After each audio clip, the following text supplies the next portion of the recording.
Hey everybody, thanks for joining me. It's Karen, coming live to you from the Hyundai Sonata Studios. Thanks for joining me. Listen, every time I do one of these, I'm hoping that someone takes away a little something, a little nugget that will help them with the recovery and make their day a little better. So thank you for joining me. You know, I wanted to talk a little bit about faith today. Faith is an unusual subject. I mean, people talk a lot about faith, but really, what is it? My mother had a ton of faith. My mother is a God-fearing woman, and she lived a life of faith. And I saw that. And it's still so elusive, even though I can say, I know more than anything else that my mother had the strongest faith of anybody I ever knew. But yet, really, when I ask myself, what was the faith? I don't know.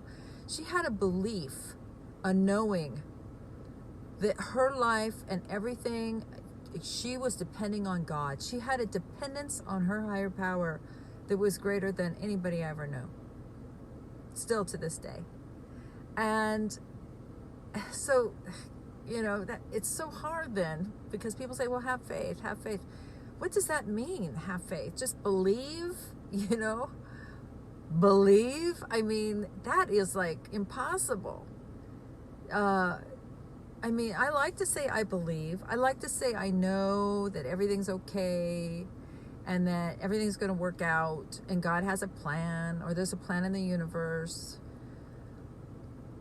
And it's easy once everything works out, or you see how it worked out, to have faith. I knew it would work out. But then the very next time things go awry, it's like it's never going to work out, right? My faith is gone. Start from square one.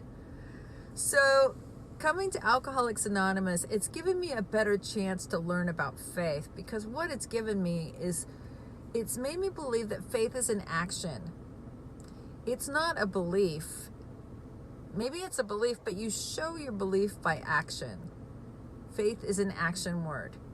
So I have faith in the program of Alcoholics Anonymous, and the way I show that is I go to meetings.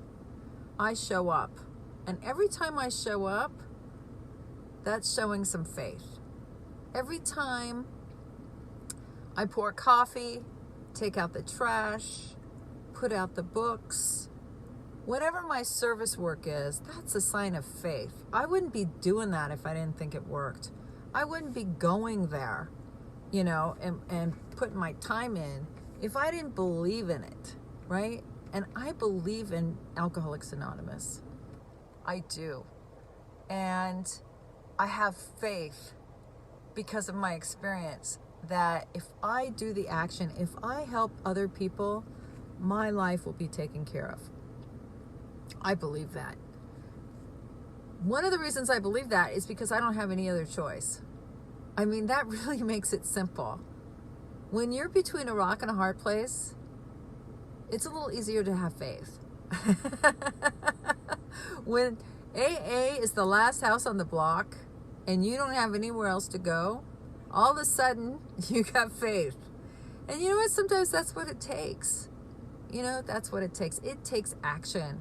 I have to act myself into right thinking. I cannot think myself into right action. I can't. I know that. I sat on my couch thinking about getting sober. I thought about doing something different. I prayed. I even prayed, God, help me. Please help me get back to Alcoholics Anonymous after my relapse. God, please, I beg you, anything to get back. But I had no action.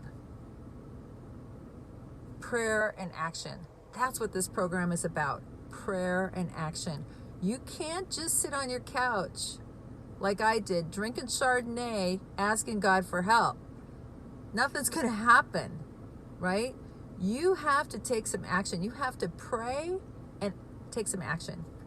You have to go to meetings or ask for help. Go to your church, whatever. You have got to pick up the phone and tell somebody, I am killing myself, right? I am going to die. Maybe you're not even close to death physically, but you are emotionally bankrupt. You are spiritually dead, right? It's over. Do you know how many people quit drinking and using, don't have an answer of recovery, and end up killing themselves? It's ridiculous. See, if you have mental illness of alcoholism and you don't treat it, somehow, you're going to go crazy. You will have to drink and use again, or you will end up in the nutty farm, the nut house. Just no way. The thinking is too crazy. Have you ever met someone that quit drinking and they don't go to AA, they don't have a program of recovery, they don't go to church or anything, and they are miserable? And you think, oh my God, give them a drink, right? They are right out of their mind. That is no way to live. Nope. It is much better. It's easier, softer way to have some faith. And to have the faith, you got to take some action. So, take some action. Go to a meeting. Call someone and ask for help. Ask them how they did it. Find someone that has what you have. And I'm not talking about a Mercedes or, a beach house. I'm talking about find somebody who has some peace of mind, some joy, right? Who has some purpose, and ask them, what did you do? And they'll tell you, and then do it. Have a great day. Bye.